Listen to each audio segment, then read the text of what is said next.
Hello সবাইকে, কেমন আছো তোমরা সবাই? আশা করি খুব ভালো আছো, আমিও খুব ভালো আছি। তো গ্রিন টি কম বেশি তো সবাই খেয়ে থাকো। তো আমি সেটাই নিয়ে চলে এসেছি। এর কিন্তু প্রচুর উপকারিতা রয়েছে। তো আমি 2 প্যাকেট গ্রিন টি নিয়ে নিলাম, 2 গ্লাস করে নিলাম। তো 1 গ্লাস আমি খেয়ে নেব, আর আরেক গ্লাস দেবো বরফে বরফ করতে।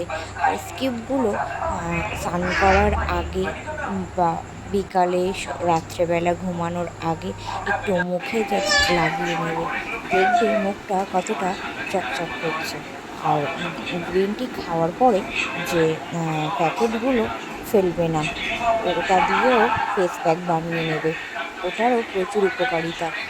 তো যদি ট্রাই করতে চাও আমার পেজে চলে যেও, গ্রিন টির ফেস প্যাক দেয়া রয়েছে। তো ভালো লাগলে অবশ্যই একটা লাইক করে দিও, আর চ্যানেলটাকে সাবস্ক্রাইব করে দিও এইরকম ভিডিও পেতে। তো এই বরফগুলো মুখে দিলেই মুখটা দেখবে কতটা রিফ্রেশিং লাগছে।